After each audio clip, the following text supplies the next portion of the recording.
Tatil Ana YouTube kanalına hoş geldiniz. Yeni bir gezi videosuyla karşınızdayız.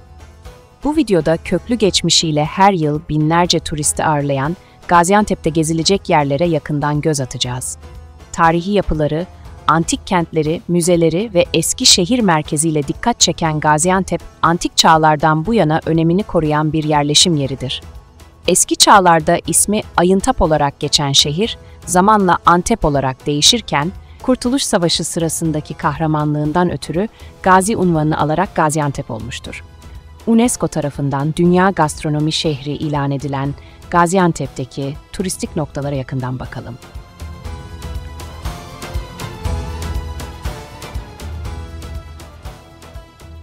Dünyanın en büyük ikinci mozaik müzesi olan Zeugma Mozaik Müzesi, Gaziantep gezilecek yerler listesinin başında gelmektedir. 9 Eylül 2011 tarihinde ziyarete açılan müze, 1700 metrekarelik mozaiğe ev sahipliği yapmaktadır. Hem mimarisi hem de teknolojisiyle dünyanın önde gelen müzelerinden olan Zeugma Mozaik Müzesi'nin en dikkat çekici eseri Çingene Kızı mozaiğidir.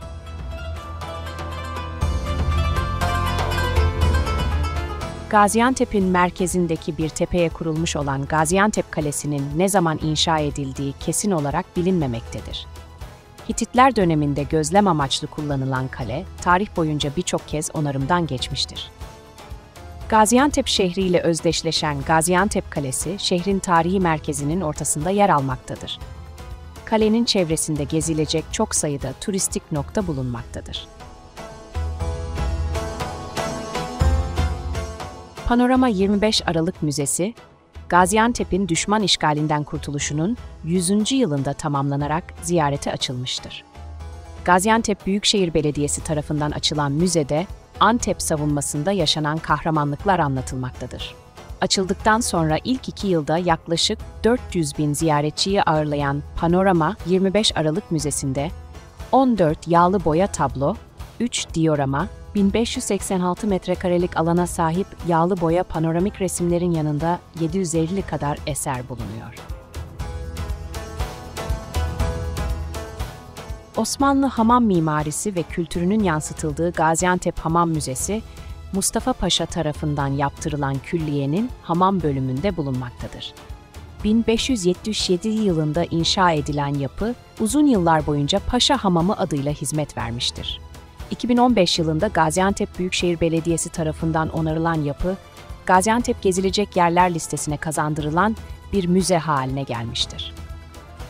Müzede aslına uygun olarak teşhir edilen soğukluk, ılıklık, sıcaklık bölümleriyle hamam araç ve gereçleri, hamam adetleri, bal mumu heykeller ve maketler bulunmaktadır.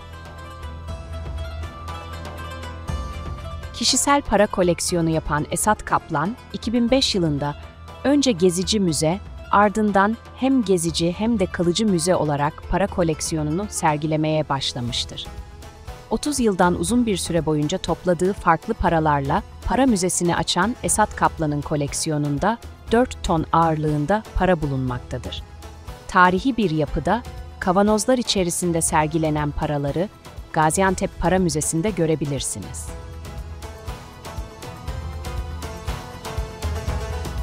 Millet Hanı, Osmanlı han mimarisinin güzel örneklerinden biridir.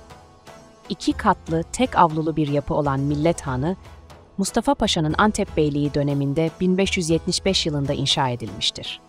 Mustafa Kemal Atatürk'ün Gaziantep'i ziyareti sırasında hanın isminin Atatürk Hanı olarak değiştirilmesi istenirken, Atatürk'ün "Bu han benim değil milletin hanı olsun" sözlerinin ardından Millet Hanı olarak adlandırılmıştır.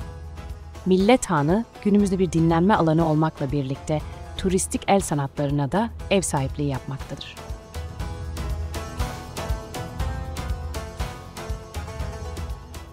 Millet Hanı içerisinde yer alan Baklava Müzesi, yerli ve yabancı turistlere canlı olarak baklava yapımının gösterildiği bir yerdir. Pazartesi günleri hariç, her gün saat 2'de geleneksel usulle baklava yapımının izlendiği müzede, baklava yapımında kullanılan aletler ve malzemeler de sergilenmektedir. Gümrük Hanı, günümüzde yaşayan müze olarak hizmet vermektedir. Hacı Ömer Efendi tarafından 1878 yılında Yolcu Hanı olarak inşa ettirilen yapının zemin katında mekanlar, depo ve ahır yer alırken üst katta yolcuların konaklaması için odalar bulunmaktadır. 2011 yılında onarılan Gümrük Hanı, günümüzde kaybolmaya yüz tutmuş el sanatlarının üretim ve satış yeri haline gelmiştir. Kitabesi bulunamamasından dolayı yapılış tarihi kesin olarak bilinmeyen Yeni Han'ın en eski kaydı 1557 yılına uzanmaktadır. Tek avlulu ve 2 katlı hanlar grubuna giren Yeni Han, günümüzde şehrin merkezinde çay kahve içmek isteyen turistler tarafından tercih edilmektedir. Yeni Han içerisinde bulunan Kaleoğlu Mağarası, 500 yıllık tarihi bir mağaradır. Antep'in düşman işgaline direnişi sırasında yiyecek ve cephanelerin saklandığı yer olan Kaleoğlu Mağarası, yazın serin, kışın sıcak havasıyla doğal klima olarak nitelendirilmektedir.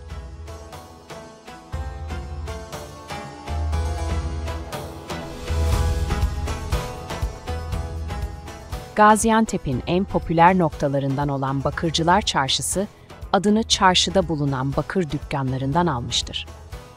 Bakırcılar Çarşısı'nda bakır dükkanları dışında el sanatıyla uğraşan birçok esnaf üretim yapmaktadır.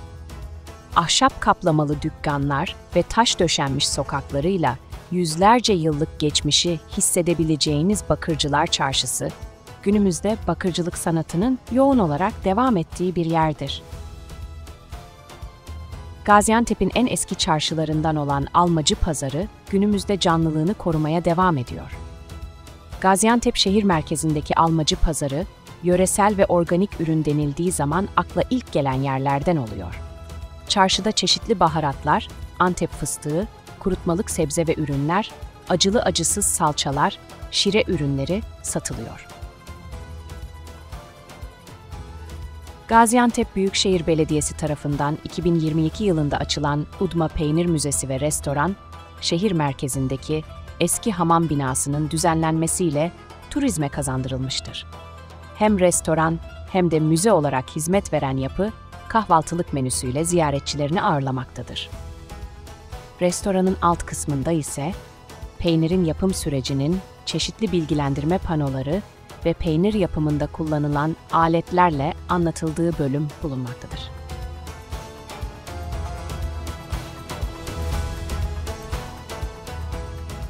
Şahin Bey Milli Mücadele Müzesi, Kurtuluş Savaşı sırasındaki Antep savunmasını anlatmak amacıyla kurulmuştur.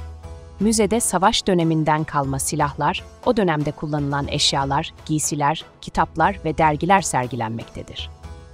Şahin Bey Milli Mücadele Müzesi'nin dikkat çekici noktalarından biri de alt kattaki sığınaktır. Antep savunması sırasında aktif olarak kullanılan sığınakta o dönem yapılan çalışmalar, balmumu heykeller ile anlatılmaktadır.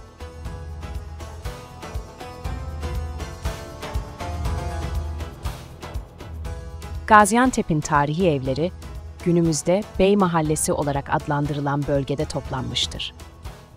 Yüksek duvarlar arkasında, dış mekanlardan mümkün olduğunca soyutlanmış, avluya dönük yapılar olan Antep evleri genellikle 2 katlıdır. Bey Mahallesi'ndeki sokaklarda yapacağınız bir gezintiyle Antep'in tarihinde zaman yolculuğuna çıkabilirsiniz. 2013 yılında ziyarete açılan Atatürk Anı Müzesi'nde, Mustafa Kemal Atatürk'ün Gaziantep'i ziyareti sırasında kullandığı eşyalar, dönemin Gaziantep'ini anlatan görseller ve belgeler sergilenmektedir. Tarihi Bey Mahallesi'ndeki 2 katlı konakta bulunan Atatürk Anı Müzesi, Atatürk Araştırma Kitaplığı'na da ev sahipliği yapmaktadır. Gaziantep Oyun ve Oyuncak Müzesi, Gaziantep'in tarihi Bey Mahallesi'nde tarihi bir Antep evinde yer almaktadır. Gaziantep Büyükşehir Belediyesi tarafından düzenlenerek 2013 yılında hizmete açılan müze, geniş bir oyuncak koleksiyonuna sahiptir. 1700 ve 1990 yılları arasında yapılan el yapımı oyuncakların yanı sıra, 8 ayrı galeride birçok farklı oyuncak sergilenmektedir. 2009 yılında ziyarete açılan Gaziantep Botanik Bahçesi, 17.000 metrekarelik bir alana kurulmuştur. 750 bitki türü ve 30.000'den fazla bitkiye ev sahipliği yapan Botanik Bahçesi, eğitim merkezi şeklinde oluşturulmuştur. Botanik Bahçesi'nin içinde Kaya Bahçesi, açık tohumlu bitkiler bahçesi, Osmanlı bahçesi, renk ve koku bahçesi, tıbbi ve endemik bitkiler bahçesi, zen bahçesi, gül bahçesi, Japon bahçesi ve su bitkileri bahçesi olarak adlandırılan özel tasarım bahçeleri bulunmaktadır.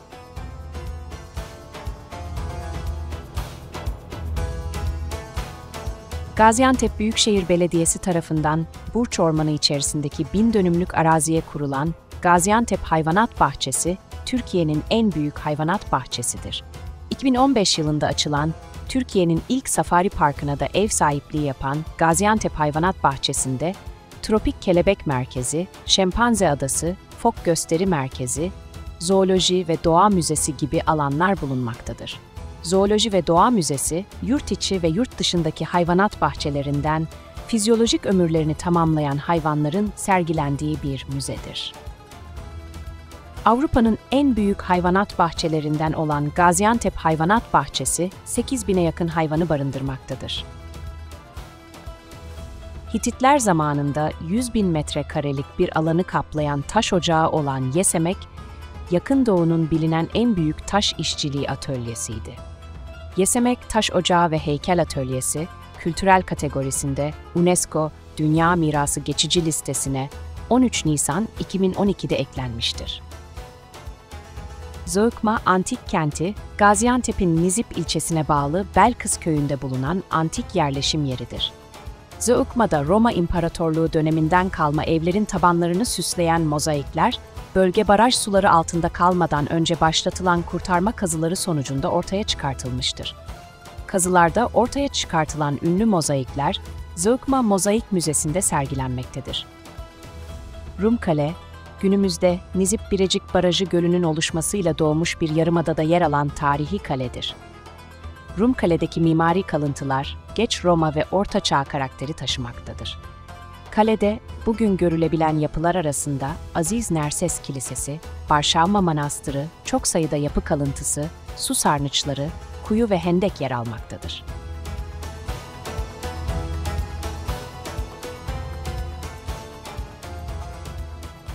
Tatil Ana'yla bir gezi videosunun daha sonuna geldik. Daha fazla içerik için videoya like atmayı ve kanala abone olmayı unutmayın. Bir sonraki gezide görüşmek üzere.